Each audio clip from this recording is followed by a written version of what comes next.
नमस्कार मेरे सभी विद्यार्थियों एवं प्यारे दर्शकों।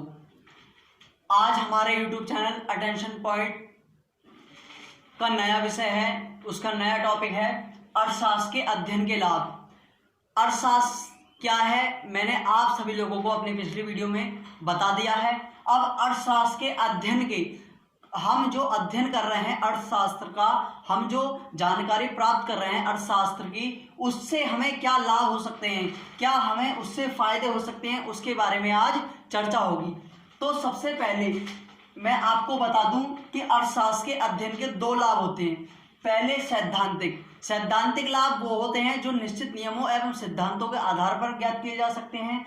और अगला व्यावहारिक लाभ वह होते हैं जो दैनिक दिनचर्या, हमारी दैनिक जीवन शैली के आधार पर ज्ञात किए जा सकते हैं। तो सबसे पहले मैं आपको सैद्धांतिक लाभ के विषय में बताऊंगा।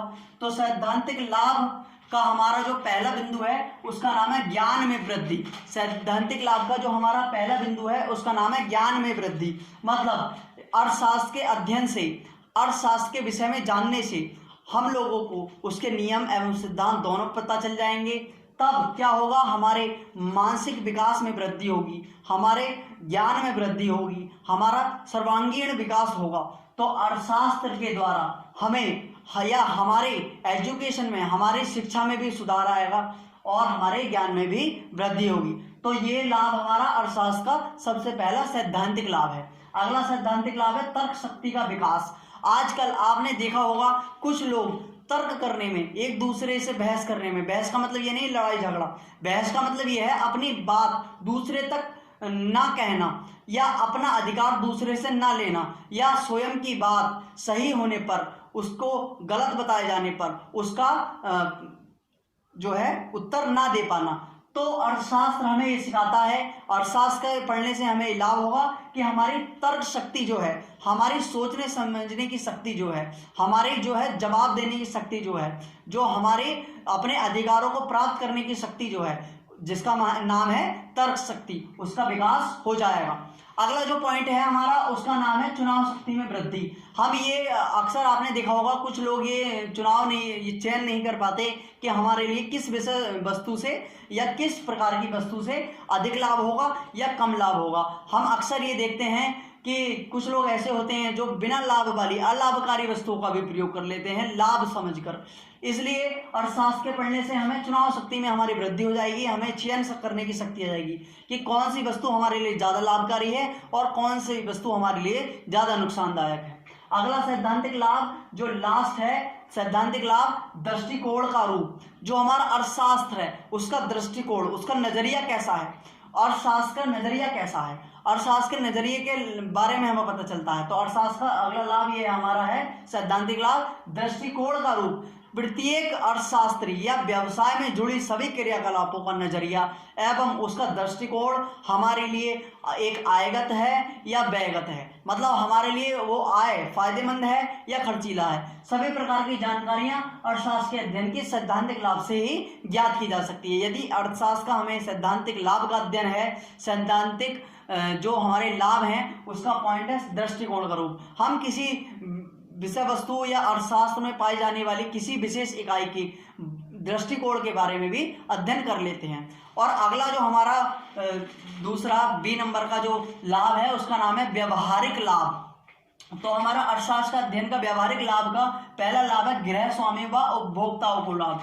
अर्थशास्त्र के प्रचलन से, अर्थशास्त्र के आविष्कार से जो हमारे गृह स्वामी हैं, जो हमारे घर पर रह कर कार्य करने वाले पुरुष हैं या महिलाएं हैं, उनको विभिन्न प्रकार से लाभ प्रदान हुआ है। और उपभोक्ता जो हमारे कस्टमर हैं, जो हमारी विषय वस्तु को प्रयोग में ला रहे हैं, उसका उपभोग कर रहे हैं, उन सभी को भी अर्थशास्त्र के अध्ययन से व्यवहारिक लाभ प्रदान हुआ है।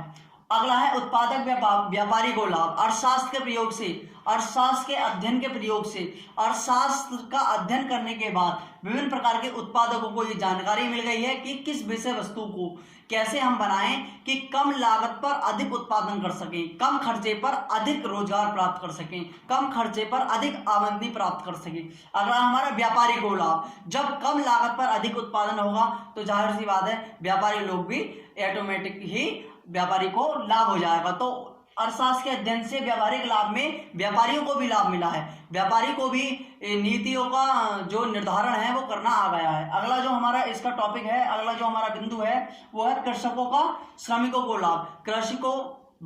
कृषकों मतलब किसान, किसान जो है उसको और श्रमिक जो हमारा मजदूर व्यक्ति है उसको भी व्यावहारिक लाभ अध्ययन करते हुए, अर्थशास्त्र का अध्ययन करते हुए प्राप्त हुए हैं। वह अब ये जान गया है कि कौन सी विषय वस्तु या कौन सी फसल या कौन सी उर्वरक या कौन सी खाद उसके लिए अत्यंत विनाशकारी या अत्यंत नुकसानदायक है, या कौन सी विषय वस्तु, कौन सी फसल या कौन सी उसकी इकाई उसके लिए बहुत ज़्यादा लाभदायक है। ऐसे ही हमें मजदूर व्यक्ति को लाभ हुआ है। मजदूर व्यक्ति भी अर्थशास्त्र के अध्ययन से यह गणना कर सकते हैं, ज्ञात कर सकते हैं कि कौन सी वस्तु उनके प्रयोग में या उनकी सुविधा के अनुसार ही रचित की गई हुई है। समाज सुधारकों को लाभ। अब विभिन्न प्रकार के ऐसे समाज सुधारक व्यक्ति हैं जो बिना किसी निस्वार्थ भावना के समाज का कार्य करते हैं, समाज में सुधार का कार्य करते हैं। अब समाज सुधारकों को भी अर्थशास्त्र के अध्ययन से व्यावहारिक लाभ हुआ है। अर्थशास्त्र के अध्ययन से समाज सुधारकों को भी समय समय पर समाज की विभिन्न प्रकार की आर्थिक एवं वित्तीय स्थितियों की जानकारी प्राप्त हुई है।